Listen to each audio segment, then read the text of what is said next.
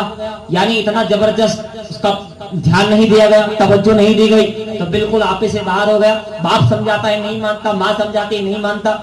اب کیا ہو, بڑے بڑے شہر کے جو گناہگار تھے, بڑے بڑے شرابی تھے, سب کے اوپر رابطہ ہے. ہمیشہ پورا دن وہی جوا خانے میں بیٹھا رہتا تھا. اب کیا ہوا, باپ کو بڑی فکر ہو گئی اس کی کہ یہ کیا کرے گا, ہمارا اتنی نام ہے, اتنی شہرت ہے, اتنی عزت ہے, اتنا بڑا جو ہے کاروبار ہے, اور یہ تو بالکل کچھ جانتا بھی نہیں اور کبھی مانتا بھی نہیں ہماری بات. ٹینشن ہوا, اور ٹینشن میں بیمار ہو گئے, اور اتنے شدید بیمار ہوئے کہ بستر موت پر آ گئے. اور بستر مرگ پر جب آئے تو کہا کہ ذرا بیٹے کو بلاؤ. خاندان والے بھی قریب دے. کہا بیٹا تو میری کچھ بھی نہیں مانتا, مت مان, اب میں مر رہا ہوں, ایک چیز سن لے. کہا کیا؟ کہا اگر موقع ملے, زندگی میں موقع ملے تو خواجہ کے آستانے پہ سلام کر کے آ جانا, چلے جانا. وہیں سے مانگا تھا, کہا تھا سلام کرنے آؤں گا, لیکن میں گیا نہیں تو شاید ہو سکتا ہے اسی کی سزا. دیکھیے کبھی کبھی منتیں مانگ کے نہ پوری کرنا, بھول جانا, یہ اس کی سزا ہوا کرتی ہے. کہا تو چلے جانا, ہو سکتا ہے کہ گاڑی لائن پر آ جائے, خواجہ کا کرم ہو جائے, معافی بھی مانگ لینا, میری روح خوش ہو جائے گی. خیر انتقال ہو گیا. بیٹا باپ کی جگہ پر بیٹھا, کچھ دن تو اس نے سنبھالا, لیکن جو بری لت پڑی ہوئی تھی, بری عادت پڑی ہوئی تھی, کیا تھا, دھیرے دھیرے دھیرے دھیرے جگار میں سب کچھ لوٹتا جا رہا ہے, برباد ہوتا جا رہا ہے, دندا بھی چوپٹ ہوتا جا رہا ہے, نام خراب ہوتا جا رہا ہے. جوہری سے جواری پڑ گیا کہ جوار کھیلنے والا امیر. اب کیا ہوا, سب کچھ, نہ مکان نہ یہ نہ وہ, چھوٹی موٹی جھوپڑی میں رہنے لگا. حالت یہ ہو گئی, عزت بھی خراب, پیسہ بھی نہیں, نہ دولت نہ شہرت نہ کچھ نہیں. ایک باپ تھا اور ایک بیٹا ہے. آخر میں کیا ہوا, اس کی عادت تو وہی تھی, پورا دن جا کر کے بیٹھ جاتا اور وہی کھیلا کرتا, وہی مست رہتا گناہوں میں اور دنیا کی ہی عیاشیوں میں مست رہتا. اب اتنے میں رجب کا چاند نکلا ہے. دارجلنگ سے دور دور سے قافلے جانے لگے خواجہ کی چوکھٹ پر. یہ تاریخوں میں واقعہ لکھا ہے. خواجہ کی چوکھٹ پر جانے لگے.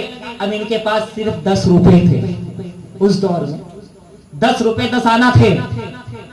اب یہ ماں ہے بڑی اور یہ بیٹا ہے.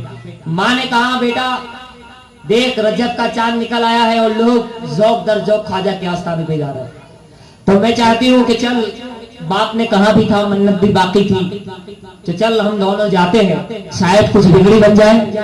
ہم نے سنا ہے وہ خواجہ ہے, اور میرا تو یقین ہے, وہ بوڑھی ماں کہتی ہے کہ میرا تو یقین ہے کہ وہ خواجہ ہے. ہاتھ اٹھانے کی دیر تھی, پھر کیا ملا, ملا جو ملا کچھ نہ پوچھیے. آؤ وہاں چلتے ہیں. محمد امین جوہری کی کچھ سمجھ میں آیا کہ چلو بھائی جاتے ہیں تو کچھ برکت ہو جائے گی, 10 کے بجائے 20 روپے ہو جائیں گے, 50 ہو جائیں گے, پھر کچھ ہو جائے گا. یہ لے کر چلے.